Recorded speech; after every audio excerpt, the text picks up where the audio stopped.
Dangers of minimum viable products.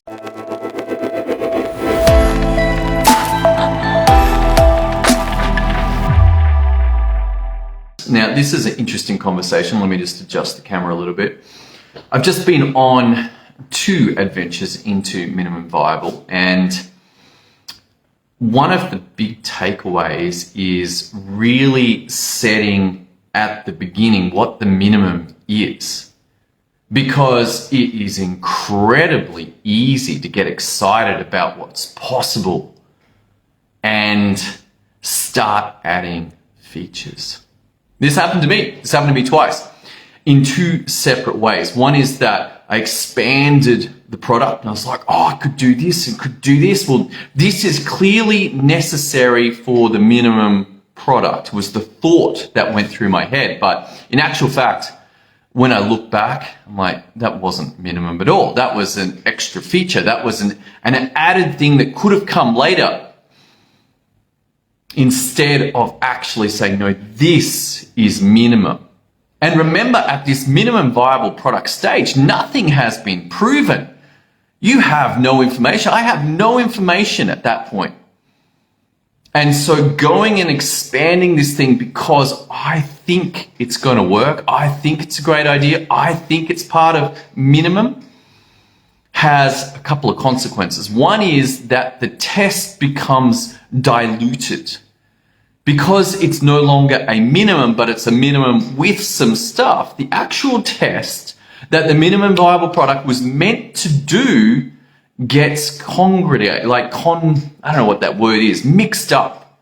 It's mixed up. You've got the minimum and you've got the plus. And you're like, well, now I've got a problem in assessing. So what I'm taking from this is what I should have done, and perhaps you would do as well, is to really be very clear on what you are testing. What am I testing? Oh, we are testing this and building for that specific thing, and then going to real people and saying, hey, what do you think of this?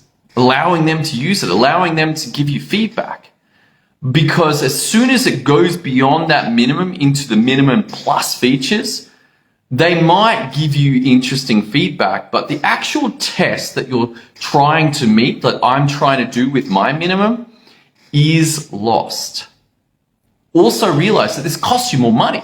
It increases the number of bugs. It increases the number of difficulty. It takes longer to get to a bigger app, a bigger software than just the minimum. The second very interesting thing that was brought to me was that because software's pretty fun, like if you're into software design, it's fun, it's cool, it's very easy to fall in love with creating more stuff. And what I found was I was creating things for which there are already proven solutions. And what I mean by this is that somebody has already invested a whole lot of time and money to come up with a piece of the puzzle that already does that particular thing. So things like support desks, some things like roadmaps. There is already software that does this, and it is infinitely cheaper to go from a link that says support and it takes them to that other piece of software that's already done, that already has support, that already works. That's a whole lot of a better solution than trying to build a support desk because I got too excited in the app. I'm like, oh, cool. Never stop to think and say, hey, is this necessary? And this really feeds back into that first question as well. Like, is this minimum? Is a support desk even minimum? No, it's not. Shouldn't have even been in there at all. But if you did want to do that, then remember, there may already be pieces of the puzzle that are done, and you can just put a link across to that support desk, a link across to that roadmap. There's a whole lot of things that are already done. So this is the learning from minimum viable product. What is the minimum? Defining minimum is the critical takeaway.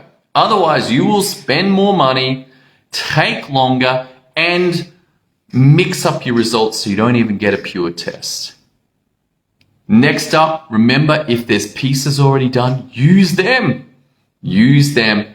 And as a last parting thought, I would invite you to think that, hey, at a minimum viable, why do you have a support desk? Why do you have a roadmap? You're not looking for that at this stage. It's looking for, hey, does this give a yes for people to say, yeah, I get it. I get what this is about. And then fine, you can move to beta. This has been my experience. Look, it's kind of fun. Like, as you may or may not know, I'm actually a doctor, and having this software piece in my life, it's of great benefit. It's very different to consulting with people and solving their problems. Software is brutally rigid. It's like, hey, you wrote the code like this is what happens. If you wanted something different, there's a problem in the code. So that's very different from human beings. Hope you got a lot of value out of this. If you are thinking about a minimum viable, then do some work in terms of defining the question, defining the minimum before you go anywhere near a Figma or a user story or a developer, any of that stuff. Make sure you are clear on what are you trying to find out with this minimum viable product. All right, look forward to seeing you on another episode as we finish up here. If you need some help with your systems and making them work in your business, and that's what the purpose of the app actually is, head over to systemio.dev. Look forward to seeing you soon.